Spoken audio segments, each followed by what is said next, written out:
Et bonjour à tous, c'est Germain de Webax.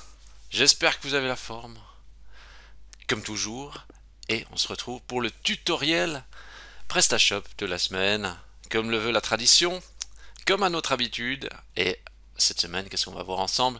Comment référencer PrestaShop sur des images copiées. Vous avez bien entendu, des images copiées. Il se pourrait bien que vous soyez dans le cas d'images copiées. Euh, Ce qu'il faut comprendre, c'est que les images, forcément dans un site e-commerce, c'est vital puisque c'est ce qui va donner envie d'acheter à l'internaute. Mais le problème, c'est que la plupart des sites e-commerce reprennent les photos des fournisseurs. Alors, j'ai envie de dire sur le principe, pourquoi pas? Mais il y a deux problèmes à ça. Le premier problème, c'est humain. Euh, du coup, les internautes voient des photos chez vous et ils voient les mêmes photos ailleurs. Donc en termes, on va dire, d'engagement, d'exclusivité, ça réduit le côté attractif. Hein. On se dit, ah mais ces photos, je les ai déjà vues ailleurs.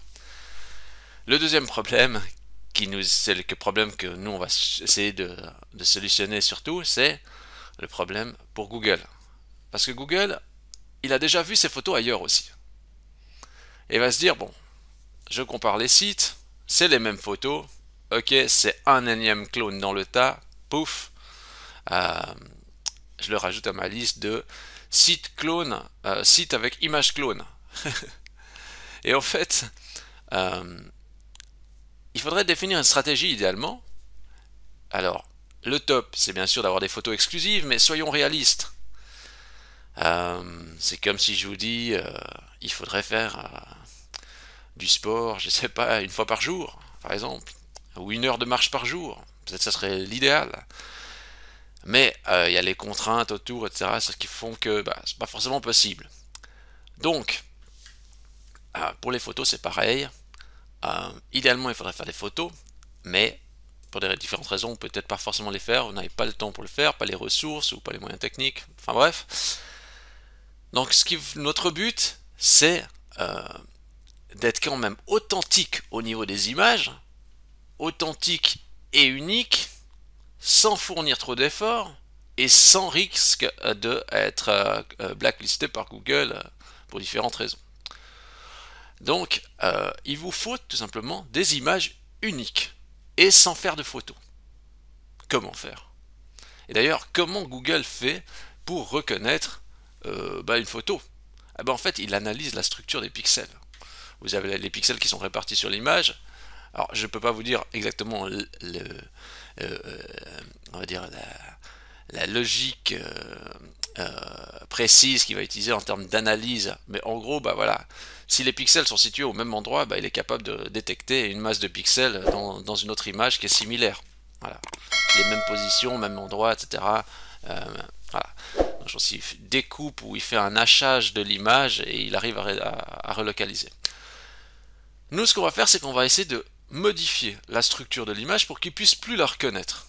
Mais que pour l'internaute, ça ne change rien. L'internaute ne verra pas la différence, mais que pour Google, ça change tout.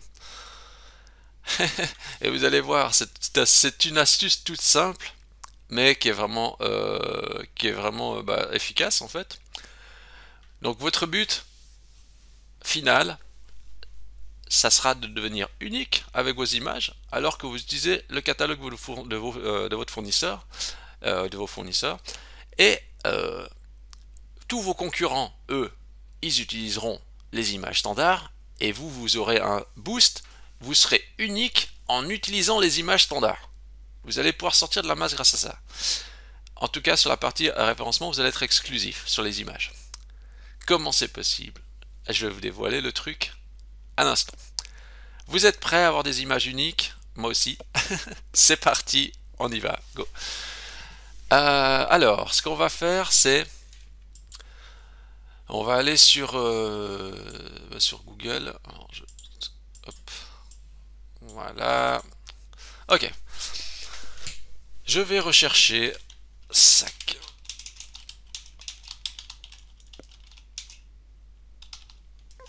Sac à main. C'est ce que Dans la navigation privée, je vois que je n'ai pas de publicité. Alors je me pose la question déjà, c'est est-ce qu'on a le droit de faire de la publicité sur ce terme-ci? Alors, je viens juste de refaire la même recherche là dans une fenêtre classique. Alors vous voyez, il y a des différents résultats, etc. Alors, première chose qu'on voit hein, ici en l'occurrence. Ah non, non, non, non, non, j'allais... Vous voyez, non, non, c'est pas la même photo. Ce qui est assez rare en fait. Et ici on a la photo de cet article-ci. Ou lui, enfin de lui, j'ai cru que c'était le même. Mais non, c'est pas le même ici. Ok, ok. Allez, est-ce qu'on est fan de ce sac? On va dire que oui. Alors ce que je vais faire, c'est que je vais enregistrer cette image. Alors ça m'embête parce que là c'est une image WebP. Je vais peut-être prendre un endroit où il y a une image normale. Alors je vais pas prendre ici parce que l'image est WebP. Alors je vais pas m'embêter. Je vais prendre un autre exemple. Celui-là. Est-ce qu'ils sont tous en mode WebP?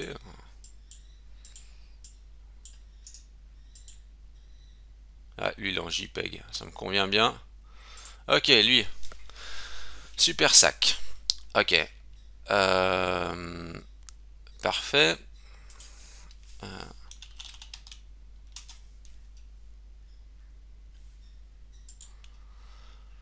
Maintenant, je vais faire une petite recherche dans Google Images.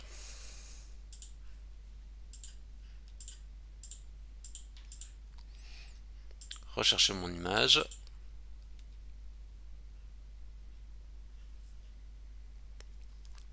Alors, qu'est-ce qu'il nous dit? Donc ici, en fait, ce que je vois, c'est que apparemment, cette image a l'air d'être exclusive. C'est pas forcément un très bon exemple parce que finalement, enfin non, il y a d'autres images en direct similaires, mais on n'est pas sur un cas très flagrant. Je vais aller voir. Je vais prendre peut-être encore un autre résultat. Je vais aller voir un autre élément parce que peut-être je vais me trouver un autre sac.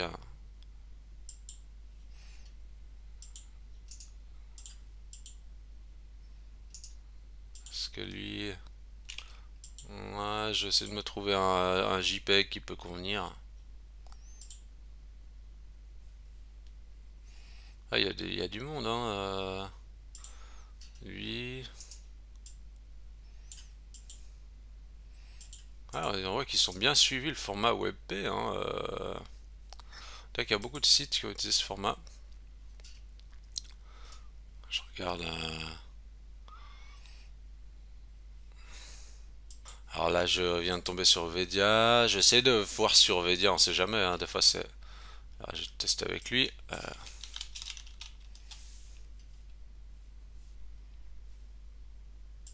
Et donc, je vais faire une petite recherche dans Google Images avec l'image de Vedia.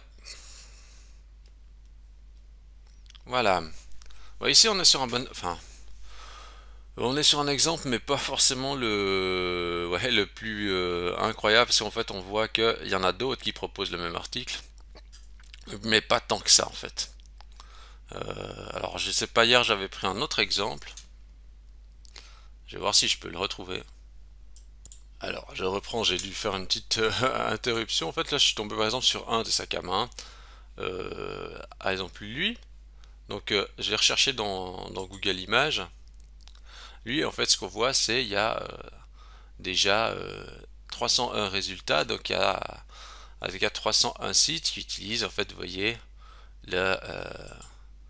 ce qui arrive, hein, entre autres, si on s'approvisionne des fois ces sites chinois, enfin, je dis sites chinois ou des grossistes, on va dire, euh, qui sont, on va dire, similaires pour beaucoup de monde. Donc, du coup, on se retrouve avec plein de photos pareilles. Alors là, j'ai montré un exemple voilà, très basique, mais ça pourrait être autre chose. Hein. Ça pourrait être, j'ai montré des sacs à main, mais c'est valable pour n'importe quel type de produit. Le problème, c'est qu'ici, en fait, le produit n'est pas exclusif. Alors, ce qu'on va faire, c'est pour le rendre exclusif, on va faire une chose ultra simple. Alors, qu'est-ce qui rend une image exclusive? Déjà sa taille, savoir si l'image est identique. Apparemment ici, vous voyez en fait les résolutions, regardez, 350 par 46, 350 par 46. Bon, là, c'est le même site en l'occurrence. Bon, les tailles ne sont pas forcément les mêmes.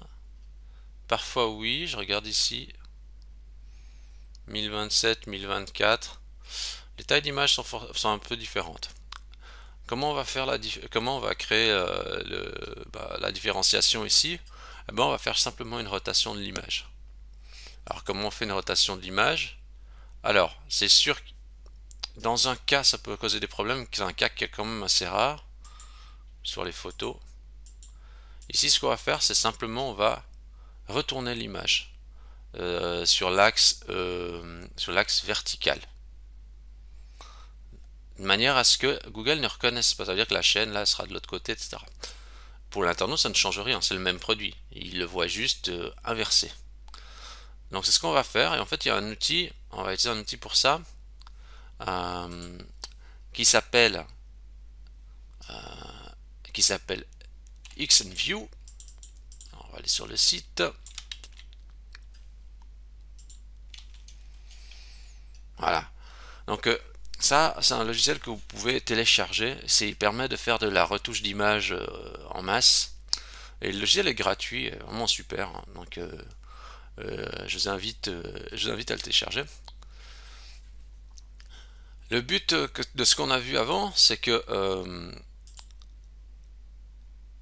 quand quelqu'un fait une recherche ici, là on a 263 résultats. Alors, le but c'est que vous soyez unique dans le tas pour la même image. C'est ça qu'on recherche, être unique au niveau des yeux de Google. Donc une fois que le logiciel est installé, je le démarre. Ici dans les actions, j'avais fait déjà le test avant, je vais enlever ça, comme ça vous pouvez voir. Ok.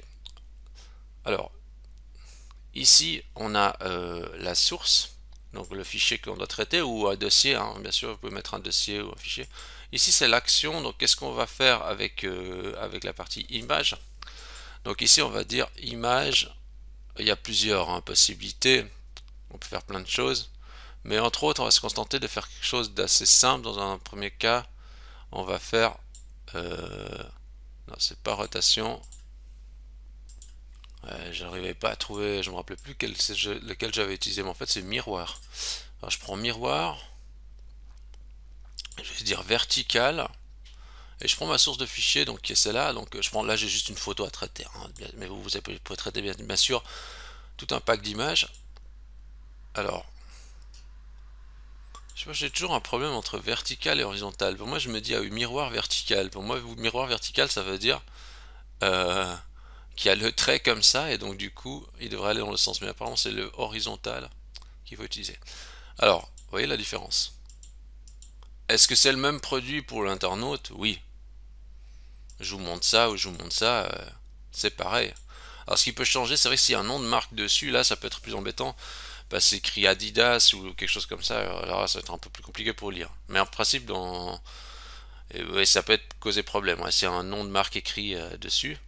Mais dans bien des cas, hein, dans bien des cas de figure, vous pouvez le faire. Ou alors vous le faites que sur des articles où il n'y a pas justement de nom de marque écrit dessus. Voilà. Donc je le fais, je fais juste convertir. Alors après vous avez des paramètres de sortie, hein, donc vous pouvez régler le nom du fichier, tout ça, si ça doit conserver la structure des dossiers. Ça. Mais ça, je vous montrerai juste un petit truc plus tard. Je fais juste convertir. Il a fait mon image. Donc vous voyez, j'ai mon image qui est ici. Ok.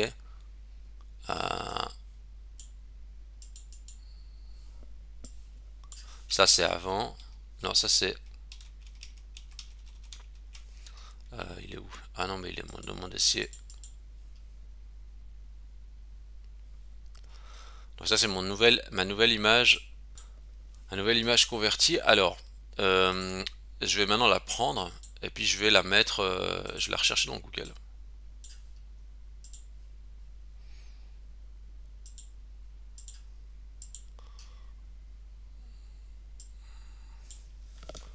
C'est marrant parce que il m'a fait une image WebP avec mon image JPEG. Donc, le système est assez intelligent pour faire ça. Donc si je reprends mon image originale avec donc la chaîne Ici, on voit à droite, hein, il en trouve donc toujours 300, ok. Si je prends ma nouvelle image avec, donc c'est celle-ci, avec l'image avec à gauche, bah, il en trouve pas. Aucune autre taille d'image trouvée. Bon, pour assurer le coup, parce qu'ici il a recherché en WebP, alors je me dis est-ce que c'est problématique? Je vais quand même encore convertir en JPEG ça. Je vais juste faire une petite manipulation. Ah bon, là je crois que je vais aller directement sur un site qui convertit ça. Je vais juste vérifier, juste le faire comme ça pour ma démo. Ok.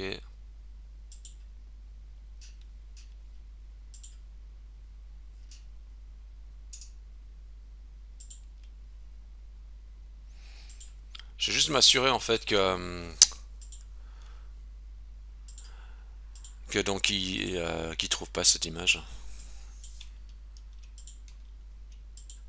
Alors,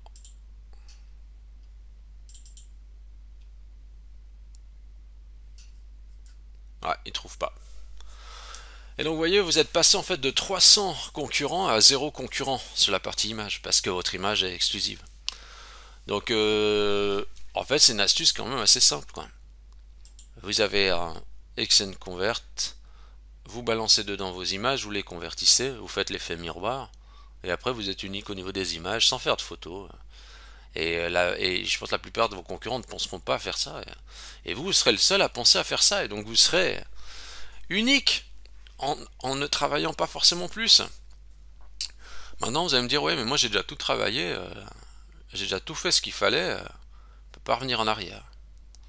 Alors une des idées à étudier, hein, qui serait tout à fait possible, j'ai pas testé, hein, mais qui serait tout à fait faisable, c'est de faire ceci.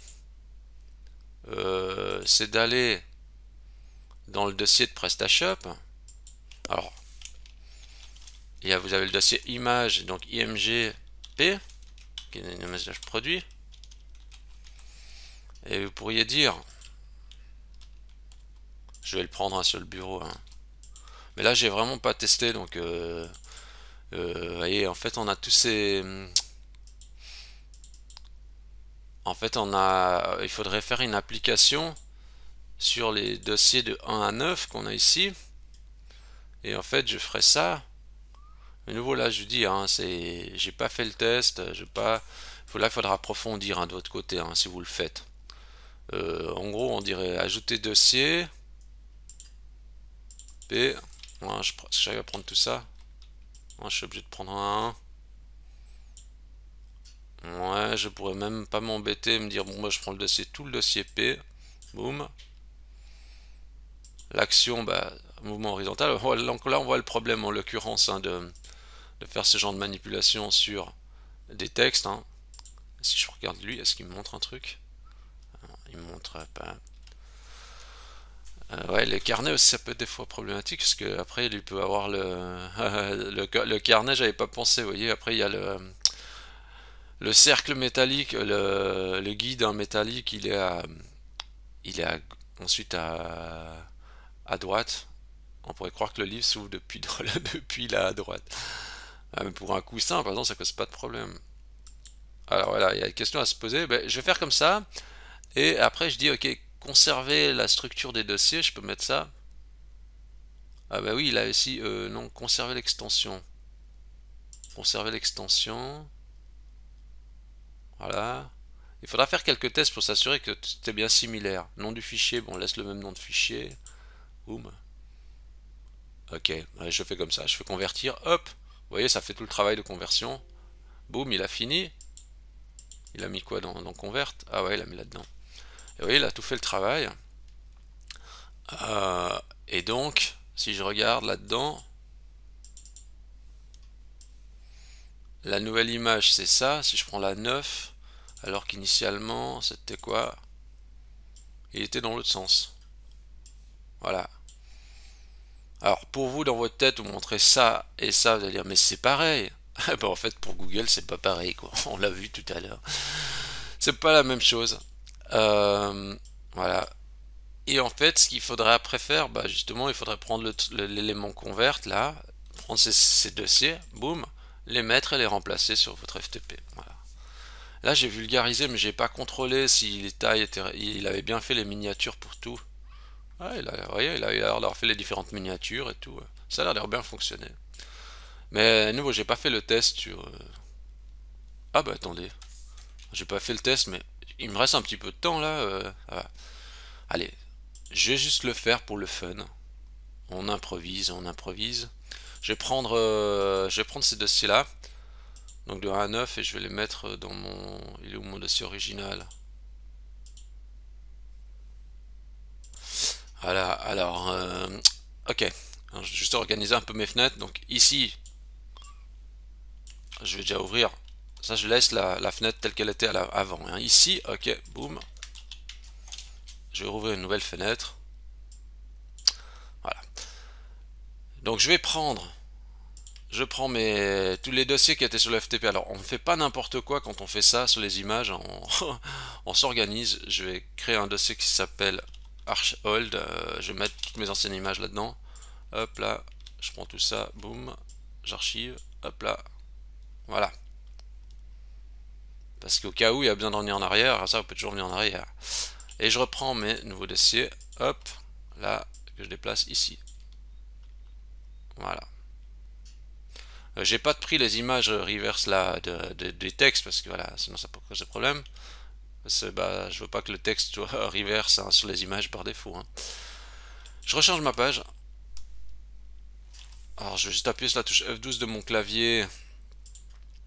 Et puis je vais mettre juste dans l'onglet Network Disable Cache pour bien que ça recharge mes images. Hein. Ou vous pouvez vider le cache du navigateur aussi. Alors, qu'est-ce que ça a fait? Bah ça a fonctionné. Vous voyez là, toutes les images sont dans l'autre sens. Alors de nouveau, comme j'ai dit, hein, c'est s'il y a des images avec lesquelles vous avez du texte dessus, etc. Bon bah c'est en l'occurrence ici, ça c'est pas top. C'est vrai qu'on comprend plus rien. Hein, entre ça, c'est sûr que ça c'est mieux que ça. Là on comprend plus. Mais en fait, si on regarde dans, je vais voir dans là ça ne gêne pas. Même en fait ici, vous voyez, c'est discutable. Hein. Bon, ici c'est pas. Bon, oui, c'est vrai que on s'attendrait à voir l'anneau plutôt à gauche, mais c'est pas très grave. En tout cas, on voit que. Et pourquoi il n'y a pas tous les produits là? Voilà, même si on prend les coussins, qu'est-ce qu'il fait avec les coussins? Ah oui, il a pas encore refresh le cache, je pense. Juste remettre, recharger. Ah non, non, non, il a déjà tourné l'image, c'est juste que j'ai refresh sur les deux écrans, donc du coup, ça affiche le même. Donc oui, ça a déjà bien tourné les images partout. Ici d'ailleurs, vous voyez, ça dérange pas, hein, l'image est tournée, là, mais où il y a du texte, ouais, c'est plus dérangeant. Voilà.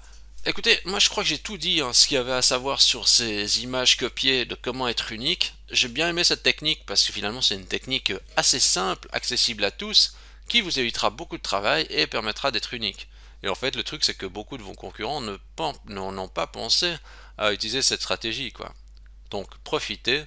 Euh, vous pouvez être vraiment plus astucieux qu'eux et il n'y a pas de justement en fait de faire ça, il n'avait pas de contrainte ou ça ne sera pas mal vu par Google. Vous avez juste fait une rotation d'image et en faisant rien que ça, bah, vous devenez unique. Le seul point qu'il faut faire attention, c'est si vous avez du texte sur vos articles. Alors là, peut-être qu'il faudra pas, il faudra soit appliquer sur tout et ensuite reprendre sur les articles où il y a du texte et leur mettre une image originale. Soit vous avez du texte partout, bah ouais, là c'est plus embêtant. Pas vraiment le faire quoi. Mais je pense que cette stratégie est applicable à un grand nombre de sites e-commerce. Si vous avez aimé cette vidéo, vous pouvez liker la vidéo, vous pouvez vous abonner à la chaîne YouTube, vous pouvez donner 5 étoiles à Webax dans Google, ça me fait toujours très plaisir. Et sur ce, bonne optimisation à tous, et comme ça, vous avez l'assurance d'être exclusif. À la semaine prochaine.